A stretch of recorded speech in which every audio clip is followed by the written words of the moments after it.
DZire ZDi automatic auto gear shift. Let's see how to start Swift Desire AMT version. Make sure you have key inside the car. Here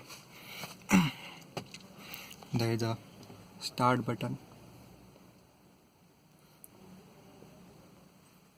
If you press the start button first time, then it will turn on the music system.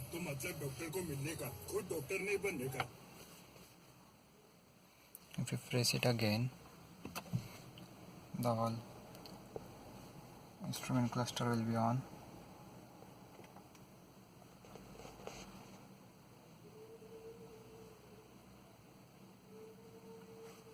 If you want to start it, then press the brake pedal.